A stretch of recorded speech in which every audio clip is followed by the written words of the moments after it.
বিসমিল্লাহির রহমানির রহিম। প্রিয় দিনে ভাই ও বোনেরা, আসসালামু আলাইকুম ওয়া রাহমাতুল্লাহ। আমার পেজের পাশে থাকবেন, আমার ইউটিউবের পাশে থাকবেন, আমার ভিডিওর পাশে থাকবেন ইনশাআল্লাহ।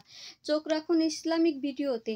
প্লিজ আমার এই কথাগুলো শুনে যান, পরে আমি কিছু কথা বলতেছি ইনশাআল্লাহ। রসুলের যুগে মসজিদ ছিল রাষ্ট্রীয় কার্যালয়, আর এখন মসজিদ হলো সামাজিক উপাসনালয়। রসুলের যুগে মসজিদ বানানো হতো রাষ্ট্রীয়ভাবে, আর এখন মসজিদ বানানো হয় জনগণের দানের টাকায়। রসুলের যুগে মসজিদে বসে খলিফারা রাষ্ট্র শাসন করতেন, আর এখন বলা হয়ে থাকে মসজিদের দুনিয়াবি কথা বলা হারাম। রসুলের যুগে খতিবরা ছিলেন রাষ্ট্রীয় অথরিটি, আর এখনকার খতিবরা হলেন মসজিদ কমিটির বেতনভুক্ত কর্মচারী। রসুলের যুগে পুরুষদের পাশাপাশি নারীদেরও মসজিদে আসা বাধ্যতামূলক ছিল, আর এখন নারীদের মসজিদে প্রবেশ দূরের কথা, মসজিদের সামনে দিয়ে হেঁটে যাওয়াও অপরাধ। রসুলের যুগে জুমার খুতবায় রাষ্ট্রের পক্ষ থেকে জনগণের জন্য দিক নির্দেশনা থাকতো, আর এখন খতিবরা হাজার বছর আগে লেখা খুতবা পড়ে শোনান, মুসল্লিরা কিছুই বুঝতে পারে না। রসুলের যুগে মুসল্লিরা জুমায় যেতেন কারণ জুমার দিন এলাকার সকল সমস্যার সমাধান পাওয়া যেত, আর এখন মুসল্লিরা জুমায় যান কারণ ফতোয়া আছে পরপর 3 জুমায় না গেলে বউ তালাক হয়ে যাবে।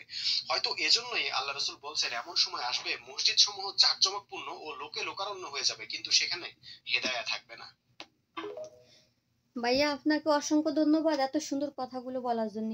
বাস্তব নাম্বার ওয়ান কথাগুলো, আলহামদুলিল্লাহ। তো দেখেন, এই সৌদিয়ান মেয়েরা কিন্তু মসজিদে নামাজ পড়তে যায়।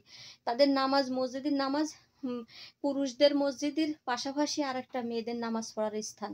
তো মেয়েদের গেটতে মেয়েরা ঢোকে, পুরুষদের গেটতে পুরুষরা ঢোকে, মাঝে মাঝে একটা পাঁচলে থাকে। কিন্তু পুরুষ মাইকি নামাজ পড়ায় সেইভাবে মহিলারাও সেইভাবে রুকু সিজদা সূরা সবকিছু সেই পুরুষদের সাথে সাথে ওইগুলা করে নামাজ পড়ে ওইভাবে। কিন্তু আমাদের বাংলাদেশে দেখেন গা, বাংলাদেশে এই হুজুর একটা বলবে, ওই হুজুর আরেকটা বলবে, ওই হুজুর আরেকটা বলবে। তো তখন দেখা যাচ্ছে যারা আসলে অরিজিনাল ধার্মিক, তারা একটা টেনশনে থাকবে যে আসলে আমার কি ভুল হচ্ছে, আমার কি ভুল হচ্ছে। কিন্তু আমি বলবো সকল মুসলিম ভাই ও বোনদের উদ্দেশ্যে আমি বলবো যে আপনি কখনো কোনো মানুষের কথায় বিশ্বাস করবেন না। আপনার মনের একটা আত্মবিশ্বাস, আর আপনি কোরআন খুলে রিসার্চ করবেন, প্রত্যেকটা আয়াতের মানে আপনি বোঝার চেষ্টা করবেন। কোরআন তিলাওয়াত 10 খতমের কোনো প্রয়োজন নাই। 10টা আয়াত, 10টা আয়াতের মানে বোঝার অনেক প্রয়োজন। কারণ 10টা আয়াতের মানে যদি আপনি বোঝেন, তা আপনার জীবন সাজাতে সহজ হবে ইনশাআল্লাহ, ওয়াল্লাহি সাজাতে সহজ হবে। তাই আপনি কোরআনের আয়াত দিয়ে আপনার জীবন পরিচালনা করেন। অন্য কোনো বন্ডমি হুজুরদের কোনো কথা আপনার অন্তরে রাখবেন না, যেটা আমার হচ্ছে না বা এটা হচ্ছে।